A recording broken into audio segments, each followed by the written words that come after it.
Assalamualaikum warahmatullahi wabarakatuh. Balik lihat di channel Pinang di Bola Duo. Masih bersama Ombo di Sikurian Fabrikasi. Kalau Ladorian biasanya kawan-kawan tahu kontennya adalah Minang Bacarito. Konten yang kali ini atau kasus yang kali ini masih ada hubungannya juga kasus yang sebelumnya, yaitunya yang kasus adalah yang terjadi beberapa tahun ke belakang. Berarti kasus kasus baru 2020 yang kau bahas kini adalah tahun 2004 balik.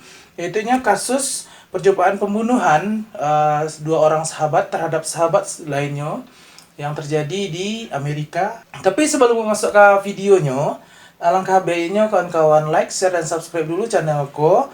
Jangan lupa klik loncengnya.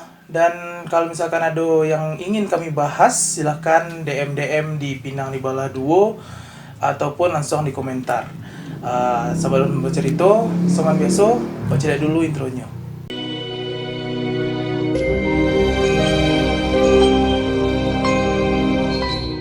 Sebelum masuk ke kisahnya atau kasusnya, awak akan bercerita sedikit tentang awal mula persahabatan tiga orang sehingga menjadi persahabatan yang akhirnya berujung kepada percobaan pembunuhan gitu.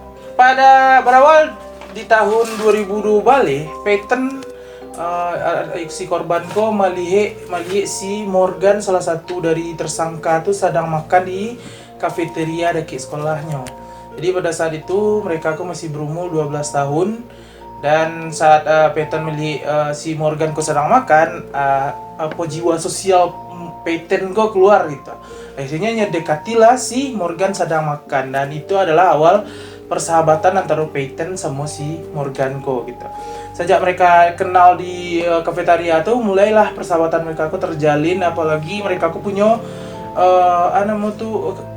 passion yang sama, yaitu di Peyton suka film horor, Megan suka film horor gitu. Jadi mereka punya kesukaan yang sama. Itulah pertamanya awalnya yang bersahabat itu adalah Peyton sama Morgan Sebelum masuk ke kisahnya, ketika di kelas 6 SD, Peyton sama Morgan basubuk jo ke sahabatnya yang lain, yang ketiga, yaitu Anissa Weir. Yang sebenarnya si Peyton kurang senang loh jo Anissa Weir karena Anissa sering bersikap kasar ke Peyton gitu. Jadi hal itu yang membuat Peyton sama Anissa kurang daki. Jadi Anissa dakinya sama Morgan dakinya sama Peyton. Berarti mereka bersirabu sahabat yang tengah yaitunya si Morgan gitu. Tapi karena si Peyton sayang kasih Morgan gitu, jadinya sah-sah saja bersahabat sama Anissa. Anissa pun seperti itu. Anissa pun karena daki sama Morgan dan Morgan bersahabat sama Peyton, akhirnya mereka bersahabat bertiga jadinya gitu. Itulah yang terjadi saat awal mula persahabatan mereka gitu. Wah, masuk ke kasusnya. Morgan dan Anissa lebih kuat kesukaannya ke horor dan cerita-cerita urban legend lainnya seperti Slenderman tuh. Akhirnya mereka terobsesi bana sama Slenderman gitu. Mereka berdua akhirnya punya kepercayaan kalau misalkan Slenderman akan menjadikan mereka murid si Anissa sama si Morgan tadi gitu. Dengan cara mereka harus melakukan pengorbanan gitu. Jadi itu yang jadi awal mula bahwa bisa terjadi insiden percobaan pembunuhan gitu. Pada saat mereka mencoba melakukan percobaan terhadap si Peyton mereka merencanakan selama sampai bulan lebih perencanaan dengan berbagai macam kode-kode yang mereka buat, seperti dengan mengganti kata-kata knife itu berubah menjadi cracker, kill berubah menjadi itch. Jadi ada berbagai macam kode-kode yang cuma mereka berdua yang tahu. Jadi mereka punya, karena mungkin diacuk nonton film horor tadi, jadi mereka punya kode-kode tertentu yang tujuannya adalah supaya orang lain tidak tahu saat mereka menyebutkan kata-kata tersebut gitu. Cuma mereka berdua yang tahu gitu. Akhirnya pada tanggal 31 Mei 2004 balik, Morgan mengundang Anissa sama si Peyton tadi. Kebetulan pas 31 Mei itu si Morgan ko sedang ulang tahun di sana-sana. Jadi nyo memang biasa tiap ulang tahun Beko diundangnya sahabatnya yang dulu ko, kemudian Beko akan melakukan senoparty di rumahnya seperti lalu bersama, berjalan-jalan bersama, main bersama-sama seperti itu. Jadi pada tanggal 31 ko Morgan mengundang Anissa, kemudian mengundang Peyton datang rumahnya, kemudian lah melakukan celebration. Dan pas saat di rumahnya itu mereka ko lah mencoba untuk membunuh si Peyton ko di dalam kamar mandi, tapi gagal karena memang waktu itu masih dalam kondisi yang belum tepat rasanya di mereka aku gitu. Dan akhirnya setelah melakukan berbagai macam kegiatan berulang tahunan di rumah si Morgan ko, akhirnya mereka aku minta izin pergi ke David Park namanya di situ tuh, sampai berarti taman mana sana-sana. Kemudian di David Park tuh mereka kok Peyton disuruh, Peyton, Morgan semua Anissa kok bermain yang namanya petak umpet atau encik mancik nama dia di situ sana-sana. Jadi saat itu Morgan yang jadi tekongnya, kemudian Anissa sama si Peyton tadi yang jadi tukang suruhnya gitu. Kemudian Anissa ngicik kasih Peyton kok nyuruh di bawah tuh bewak tutuan sama rantiang-rantiang kata Anissa kan. Setelah itu ternyata tujuan Anissa seperti itu tuh supaya Beko si Peyton kok nggak tahu saat si Morgan kok datang untuk berusaha membunuhnya gitu. Jadi saat lata tutup kemudian Anissa magi kode kasih Morgan dengan mengatakan go ballistic, go crazy, yang kalau diartikan ke dalam bahasa Minangnya giluan lah kini kali gitu. Jadi gilo lah kini sekali gitu. Jadi itu semacam kode untuk mengicikkan kasih Morgan bahwasanya si Peyton tadi lah dalam kondisi yang tidak bisa melihatnya untuk melakukan hal keji tersebut gitu. Saat Anissa mengicik itu Morgan balai kancang langsung diimpinya si Peyton yang lah terlalu tempi sama rantiang tadi. Kemudian menusuk Peyton sebanyak 19 kali secara brutal. Jadi bitu-bitu ya ini. Tidak ada di perhatiannya, langsung dicucuk-cucuk aja. Saatnya menyucuk tuh dengan lirih si Peyton kok mengeluarkan kata-kata yang menurutnya sedikit agak menyedihkan gitu. Si Peyton kok ngicik ke si Morgan saat Morgan sedang menyucuknya tuh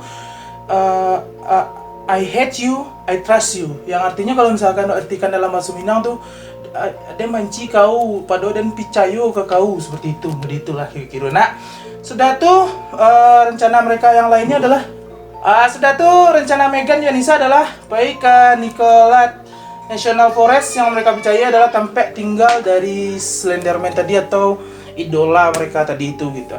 Tapi yang mereka ketahui adalah bahwasanya si Peyton kok kiranya masih bisa selamat dengan cara merangkak ke tempat yang kira-kira ada orangnya gitu. Saatnya merangkak tuh kira sobuk di salah seorang pengguna sepeda di jalan turu, diselamatkanlah langsung ke rumah sakit gitu. Setelah 5 jam kabur, Morgan sama Anissa tadi akhirnya ditangkap di pinggir jalan tol. Dan saat diinterogasi Morgan kok mengaku ini harus membunuh si Peyton tuh, kalau enggak Slenderman akan membunuh keluarganya. Jadi itulah pengakuan dari si Morgan ko. Artinya memang Morgan ko kan kebetulan Morgan ko setelah diperiksanya mengidap yang namanya skizofrenia atau yang biasa pada ngaju penyakit mental seperti itu gitu. Artinya memang mendapatkan bayangan-bayangan tertentu di kehidupannya gitu, yang ilusi-ilusi yang orang lain tidak nampak, tidak menceliak gitu. Untuk interogasinya sana bisa cari videonya di YouTube, wak cantumkan di deskripsi. Akhirnya Morgan Geyser sama Anissa Weir disidangkan dengan tuntutan 65 tahun penjara atas kasus percobaan pembunuhan. Tapi pada tahun 2007 balik, hukuman mereka dipertimbangkan kembali dengan alasan penyakit mental yang mereka miliki gitu. Anissa menderita severe psychotic disorder dan dihukum 25 tahun di mental health institution. Kalau Megan sendiri menderita skizofrenia dan dihukum 40 tahun di tempat yang sama Anissa tadi. Kabar korban yang selamat tuh saat ini adalah kabar si Peyton tadi itu saat ini adalah Nyo merasa trauma, mengenal orang-orang baru, dan akhirnya nyo menutup dirinya. Tapi dengan kejadian itu, nyo berkinan untuk menyelamatkan orang-orang, dan akhirnya nyo masuk ke jurusan kedokteran, dan kemungkinan akan menjadi seorang dokter gitu. Pelajaran yang bisa aku ambil adalah ternyata banyak hal di duniaku yang bisa mempengaruhi orang-orang. Contohnya seperti mereka berdua ko, yang mempengaruhinya adalah urban legend, yaitunya Slenderman tadi, yang bisa dikicen itu urban legend, cerita dari mulut ke mulut, belum dipastikan atau dinyatakan ado atau indahnya Slenderman ko gitu. Yang jadi koko cuma cerita fiktif belaka Slenderman ko, tapi bisa mempengaruhi orang untuk melakukan percobaan pembunuhan itu. Itu yang tidak bisa, yang seharusnya pelajari gitu. Sekian dari kami Pinang di Balah Duo. Jangan lupa like, share, dan subscribe-nya. Kalau ada kasus yang ingin kami bahas, silahkan komentar ataupun DM langsung ke Instagram, channel Instagram Pinang di Balah Duo. Salah dan janggal kami mohon maaf, kami ketik berubah aja. Kalau salah tolong tunjukkan. Wabillahi taufiq wal hidayah. Wassalamualaikum warahmatullahi wabarakatuh.